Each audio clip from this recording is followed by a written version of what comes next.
Sungguh-sungguh Allah sangat ridho ketika seorang hamba itu makan. Makan ketika sesuap nasi dia muji Allah, ketika minum seteguk nasi dia muji Allah. Itu kalau orang diridhoni Allah itu wali betul. Itu untuk jadi wali itu gampang. Kamu makan ridho, kamu ninjak buminya Allah ridho seneng, kamu hidup keseharian aman seneng.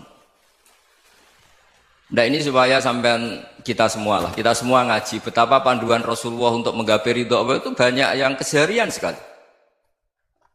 Saking kesehariannya banyak dalam hadis dan itu sahih. Nabi menyebut hal-hal yang keseharian. Hatta ma tas'alu fi imra'atika, kamu punya uang kemudian istri kamu bisa makan itu ibadah. Bahkan sebagian ibadah itu dicontohkan Nabi yang akhirnya diprotes sahabat. Yaitu wa fi buti ahadikum sedekah, kamu menggauli istri kamu itu ya sedekah. Sampai sahabat bilang yang benar ya Rasulullah. Ayati ahaduna syahwatahu wa huwa lahu ajrun. Masa urusan biologis, urusan syahwat kemudian dia dapat pahala. Nabi menjawab, alaysa lawadhu'aha fi haramin akana alaihi wisrun. Bagaimana kalau dia meletakkan ke yang tidak benar itu kan dosa. Nah, hal-hal seperti ini yang saya ingin teman-teman semua. Saya juga agak ingin ngaji demi Anda juga agak ingin. Itu dosa sekali ngaji kok pesanan kelompok tertentu itu enggak boleh. Islam itu untuk semua. Jadi ya cuma karena di depan saya jenengan ya seakan-akan jenengan korbannya. Itu ada ilmunya dalam usul fikih itu. Jadi orang itu harus ngaji usul fikih. Nama yang disebut, mungkin Mas Sufyan masih ingat zaman ngaji usul fikih. Nama yang disebut itu tidak jaminan sebagai prioritas perintah. Jadi misalnya gini, kebetulan yang di depan Nabi itu Abu Dzar. Nabi ya bilang, ya Abu Dzarin ini uhibbuka misalnya, atau ya Mu'ad ini uhibbuka, atau ya Abu Hurairah ini uhibbuka misalnya. Banyaklah riwayat yang Nabi nyebut ya Abu Dzarin, ya Mu'ad, ya Abu Hurairah. Kemudian misalnya Nabi meneruskan khitab, ini uhibbuka, saya mencintai kamu, fakul dubur sholatin, atau sebagian riwayat disebut falatadaan la dubura kulli sholatin, Allahumma inni ala dzikrika wa syukrika wa husni ibadatik. Saya mencintai kamu, siapa saja, Mu'ad bisa, Abu Dzar bisa siapa. Saya mencintai kamu, mohon kalau habis sholat kamu jangan lupa wiridan Allahumma inni ala dzikrika wa syukrika wa husni ibadatik. Ya Allah, tolong kami permudah supaya mudah ingat Engkau. Anda tidak bisa mentang-mentang, wong nama saya Parmin, nama saya Purnomo, itu yang diperintahkan Mu'ad misalnya. Jadi yang disebut satu, tapi khitab itu untuk siapa saja. Saya teruskan. Jadi saya mohon semua kita melakukan kebaikan itu, kalau dalam kaidah fikih disebut al yakin la yuzalu bisyak. Banyak kebaikan yang kebenarannya itu 100%. Tidak punya efek samping ke pihak lain, ke kelompok lain, ke komunitas lain. Itu tadi misalnya Anda makan, dan itu murah sekali, hanya butuh satu piring. Setiap punyaan kamu muji Allah, setiap minum kamu muji Allah. Itu redaksinya Rasulullah SAW disebut, Allah sangat ridho ketika seorang hamba makan, kemudian dia memuji Allah. Atau minum, kemudian dia muji Allah. Logikanya gampang, negara seperti ini yang kamu harapkan bentuknya kayak apa, mertua, ipar, komunitas, tetangga, itu nyata terjadi itu kan belum pasti. Sementara yang mesti terjadi adalah kamu butuh makan, kalau tidak mati. Butuh minum, kalau tidak mati. Butuh bumi yang nyaman ditempati, kalau tidak kita juga mati. Sebab itu Allah kalau menyebut nikmatnya itu hal-hal yang keseharian. Alladzi at'amahum min ju'. Allah itu siapa? Allah itu yang menciptakan kamu bisa makan. Tidak berlebihan, Allah itu yang menciptakan kondisi sosial itu ideal. Zaman Nabi itu ya ada orang munafik. Orang-orang pilihan Allah itu juga diuji orang sekelilingnya yang macam-macam.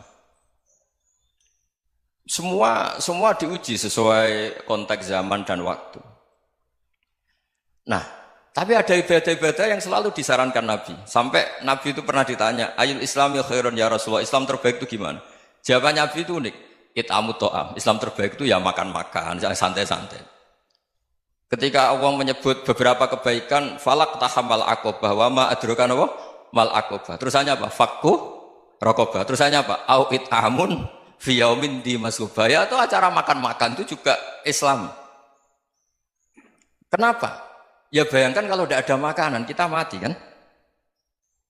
Kondisi sosial tidak ideal itu Anda masih gak apa-apa, tapi kalau Anda tidak makan, Anda tidak minum, Kamu punya istri cerewet masih bisa hidup, punya mertua cerewet masih bisa hidup. Tapi kalau tidak makan bisa mati. Berarti penting mana istri sama makan? Penting mana? Makan. Semoga istri Anda dengar. Nanti kamu disuruh makan tapi pulang deh. Itu kalau dibahasakan makan masih memahami. Penting mana nasi satu piring dengan istri. Nggak ada nasi mati, nggak ada istri belum mati. Penting mana? Gak berani jawab kan? Nah, ternyata Anda ada garang kan di depan istri. Jadi saya mohonlah, mungkin Mas Sufyan Sauri tadi yang bisa bantu lah. Teman-teman tuh ngaji yang keseharian saja. Karena kita nyari ridha Allah itu berdasar firman Allah. Dan firman Allah itu menyebut keseharian tuh riang, gampang. Yaitu tadi misalnya wa min ayatihi manamukum bil laili wan nahar. Termasuk ayat-ayat Allah itu kamu tidur. Maka dulu itu ada guyonan, ada tokoh Mu'tazilah, kelompok dalam Islam yang berpikir manusia itu bisa menentukan ikhtiarnya sendiri. Karena saya bisa duduk, ingin berdiri, berdiri.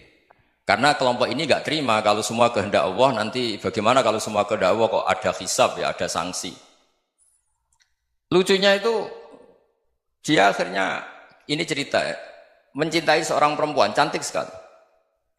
Dan itu dia menjadi ahli sunnah itu oleh hal-hal yang sepele. Karena istrinya cantik, ya namanya suami istri itu hubungan intim. Terus ditanya, Mas, masih ingin lagi? Masih. Silahkan diulang lagi. Wah ya tidak bisa. Katanya manusia bisa menentukan yang diinginkan. Itu tobat itu. Itu nggak bisa ditobatkan Mas Sufyan Ats-Tsauri. Orang cantik yang mudah nobatkan orang itu orang cantik. Segampang itu. Akhirnya kita tahu, makanya kalau dalam kitab Hikam itu disebut al-aqil mayyakul madza yaf'alu wa hubi wal ghafil mayyakul madza af'al. Orang yang punya akal karena sadar ini wilayah Allah, semua milik Tuhan. Itu dia tiap hari berpikir, besok Allah akan melakukan apa terhadap dunia ini. Kamu merencanakan suatu mau plesir, ternyata gempa. Mau wisata ke Rusia, ternyata perang. Kamu tidak pernah tahu apa yang akan terjadi besok. Wa ma tadri nafsum madza taksibu ghadan. Tapi anda semua kita ini sering punya jadwal permanen. Makanya saya kalau diundang siapa saja, bisa takdir. Yang jelas Gus ini acara penting. Ya masih acara penting nak pangeran ngersakno piye? Kowe ape dadi pangeran, kamu kok mau jadi Tuhan? Itu kadang ya kiai. Penting Gus acara ini jenengan harus memastikan bisa. Loh kamu itu yang ngajarin tauhid, sesuatu itu biadillah kok bilang-bilang apa pasti. Kalau maksa terus tak tobatkan kamu kata saya. Ya kalau gitu Gus bilang insya Allah. Wah itu hati saya, fisik saya, roh saya sudah bilang insya Allah. Tidak usah kamu latih kata saya. Nah hal-hal tauhid keseharian itu gampang sebetulnya. Wal ghafil yaqulu madza af'al. Tapi orang yang lupa Allah dia setiap hari bilang besok apa? Kita bisa melakukan apa? Seakan-akan dia itu aktor, dia penting, dia subjek permanen, dia. Padahal kita ini hanya objek kehendak Allah Subhanahu wa taala. Karena kita yakin sesuatu yang terjadi di alam raya ini kita tidak bisa apa-apa. Makanya saya sering ngaji, sering bilang saya, ketika Anda mensifati Allah, Dia yang menghidupkan. Sudah itu tanamkan sehingga ketika kita mati santai saja. Kenapa santai? Allah punya cara menghidupkan kita. Zaman kita hidup juga gak tahu caranya ngelola jantung, ngelola paru-paru. Kamu juga gak tahu ngelola oksigen yang tidak beracun, tidak mengandung polusi. Tahu-tahu hidup. Gak ingin tua ya tahu-tahu tua, gak ingin mati tahu-tahu mati. Selama ini kita hidup juga gak tahu apa sebetulnya. Hanya gaya tok, punya jadwal, punya planning. Kalau kamu bisa menentukan pilihan Anda, pasti Anda istrinya cantik, 4 neriman semua, kona'ah semua. Nyatanya enggak kan? Ada 1 jelek, cerewet. Oh itu kan, nyatanya enggak bisa apa-apa Anda kan? Dan kamu bawa mati lagi. Itu kan, istri Anda juga gitu, punya keinginan, punya suami yang ganteng, yang jabat, yang neriman, yang enggak poligami. Ya enggak kesampaian juga. Kalau kita ngitung tingkat kegagalan kita itu gagal terus. Ya kan? Nah, terus ingat Allah, madza yaf'alu wa bi. Orang yang punya akal selalu berpikir Allah itu menghendaki apa terhadap saya. Lalu sama-sama orang ngelihat orang yang serius. Itu kata Anda itu pemikir berat, serius. Senang punya tokoh yang merengut karena kamu anggap serius. Tapi sebagian orang anggap orang yang serius itu wong merengut, wong masam, wong muka kok ditekuk. Jadi sama Itu hati, ya muqallibal qulub tsabbit qalbi ala dinik. Karena kita enggak tahu cara berpikir kita tentang orang lain, tentang sekeliling kita. Misalnya kita orang baik yang jenis ngrumat fakir miskin. Ada orang bangun masjid mewah itu janggal. Apa artinya masjid mewah kalau banyak orang kelaparan? Tapi kalau yang jenis pendidikan apa artinya masjid mewah kalau tidak bisa ngaji? Nanti yang jenis infrastruktur apa artinya ini kalau semuanya punya sudut pandang yang berbeda-beda. Dan Islam mengapresiasi semua kebaikan. Tapi katakan semua kebaikan itu adalah kehendak Allah Subhanahu wa taala. Karena apapun baik Anda itu pakai fasilitas yang diberikan oleh Allah Subhanahu wa taala. Sehingga ini yang disebut kulillah sumadarhum fi khawdihim yal'abun. Ya kembali tadi ke tema-tema bahwa keseharian Anda ini sudah Islami. Saat Anda tidak bisa melakukan apa saja. Saya sering ada jenazah, biasanya kalau tetangga meninggal saya sering disuruh ngelepas. Saya bilang orang ini baik karena sering ngelamun di rumah, sering nganggur di rumah. Ditanya sama anaknya, kenapa Gus nganggur baik? Ya kalau dia nganggur artinya juga agak berbuat sesuatu yang maksiat kan? Ya kan? Orang nganggur di rumahnya ya tidak bunuh orang, tidak maling, tidak korupsi, ya namanya nganggur di rumah. Lah cuma istri cara pandang nganggur gak menghasilkan uang itu. Tapi juga gak menghasilkan kriminal kan? Jadi sebenarnya Islam itu cara, makanya kalau sampai ngaji usul fikih itu ada kitab usul fikih namanya Lubul Usul, itu terkenal sekali di pesantren itu. Itu kalau ngapresiasi keseharian itu luar biasa. Izma min mubahin illa wa yatahaqququ bihi tarku haramimma. Karena keseharian yang mubah saat Anda lakukan itu ada kehebatan yang luar biasa, yaitu meninggalkan haram. Makanya dulu banyak orang-orang alim ketemu temannya itu guyon sampai semalaman. Itu biasanya yang semangat Islam itu kiai kok tidak tahajud, kiai kok tidak witir. Orang yang sedang mapan uangnya banyak, malam itu tidak kelayaban itu sudah luar biasa. Melawan nafsu supaya tidak maksiat itu sudah luar biasa. Supaya lupa guyon sama temannya semalaman sampai subuh. Gejlok-gejlokan kenang zaman miskin, zaman kuliah nggak jelas, zaman apa. Melihatnya jangan tarkut tahajud. Seperti ini meninggalkan tahajud, tapi meninggalnya ini talkul muharramat. Jadi kayak apa hebatnya? Sehingga Imam Ghazali punya riwayat yang agak unik. Hatta takuna ibadatu akhiri hadil ummah iku an-naum. Sehingga suatu saat ibadah terbaik umat ini itu tidur. Itu kan riwayat kontroversi. Ketika Imam Ghazali tanya, kenapa iya? Kenapa kamu mulai keluar dari rumah itu sudah banyak maksiat? Melihat perempuan yang enggak mahram, melihat fenomena. Tapi kalau kamu tidur itu enggak melihat apa-apa. Tapi juga kamu jangan nganggap tidur itu ibadah betul. Saatnya melakukan fardu ain malah masih tidur. Tapi itu sudut pandang yang menjadikan kita Islam itu gampang. Jadi saat Anda tidak bisa aktivitas apa-apa, misalnya ada beberapa orang yang lumpuh. Lumpuh itu memang nggak bisa Jumatan, nggak bisa ibadah, tapi dia juga nggak bisa maksiat. Tidur itu memang Anda saat itu tidak bisa tahajud, tidak bisa witir, tapi saat itu ada zina, ada maling, tidak gosipkan orang, tidak bully orang, tidak menanamkan kebencian, tidak hasud. Sehingga tidur menurut Allah Ta'ala wa min ayatihi manamukum billaili apa? Wan-nahar. Karena di tidur itu selain ada unsur istirahat, jaga kestamina, juga ada unsur meninggalkan beberapa keburukan. Nah saya mohon ibadah yang keseharian ini kita jaga. Supaya kita semua baca ayat itu fasih. Fasih itu tertanam di hati. Allah itu siapa? Alladzi at'amahum min ju'i wa amanahum min khauf. Dan Allah kalau cerita di Quran itu anna sababnal ma'a sabba thumma syaqaqnal ardha wa syaqqa fa ambatna fiha habba wa inaba wa qadba wa zaituna wa nakhla wa hadaika hulba. Kamu tahu saya ini siapa kata Allah?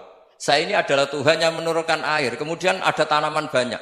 Habba wa inaba wa qadba, ada zaitun, ada tin, kalau orang Jawa mungkin ada tela, ada padi, ada mangga, ada pisang. Sudah. Wa inaba wa zaituna wa nakhla wa hadaika hulba. Ada perkebunan yang lebat. Tujuannya apa? Mata Allahum, silahkan kamu pakai, kamu nikmati. Tapi karena kadang kita ini punya ide-ide besar.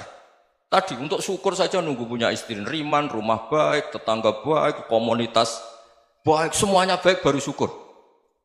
Lama-lama nanti ada di surga, syukurnya nunggu surga paling kelas A. Itu sudah ada yang menghuni Rasulullah, kamu nggak boleh di situ. Masa untuk syukur saja? Repotnya Masya Allah. Jadi mohonlah Quran yang kalau Anda hafalkan juz sama itu kan ada ayat-ayat yang kayak tadi. Ya, fal yang dzuril insanu ila ta'ami. Coba lihat Apa yang kamu makan ya? Dari mana? Dan untuk mempertahankan hidup kamu keseharian.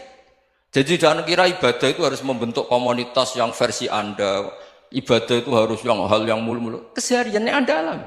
Loh ini saya tidak bikin-bikin. Saya ngaji bukan karena berdasar pesanan. Itu ayat yang saya baca kan betul ada ayatnya kan. Fal yang dzuril insanu ila ta'ami anna sababnal ma'a sabba thumma syaqqaqnal arda syaqqa fa ambasna fiha habba wa inaba wa qadba wa zaituna wa nakhla wa hadaiqa ghulba. Terusannya apa? Mata'al lakum, silakan kamu nikmati. Mata itu silakan kamu nikmati. Ya kayak sampean dikasih hidangan ya makan. Ya sudah makan, habis makan ya minum, habis itu ngantuk ya tidur. Ya sudah normal-normal saja. Kayak apa indahnya Islam? Tapi Anda mencari Islam yang gimana lagi? Nah itu yang diajarkan guru-guru kita, diajarkan sanad kita sampai Wali Songo, sampai Rasulullah SAW. Bahwa pada akhirnya ada jihad, ada perang. Itu dulu memang perang, bukan membunuh, beda. Dulu kita dijajah Belanda ya perang, dan itu normal karena kita dijajah. Jadi ketika orang lain ingin baik sama kita, wa in ahadum minal musyrikin astajaroka ya fajirhu hatta yasma'a kalam Allah. Kalau mereka ingin baik ya kita baik. Makanya ada istilah musta'man, mu'ahad. Kalau mereka ingin damai, berdampingan dengan kemajmukan ya itu yang lebih baik. Karena memang Islam menghormati proses perdamaian. Allahu Rabbi wal Islamu dini wa Muhammadan Rasulullah.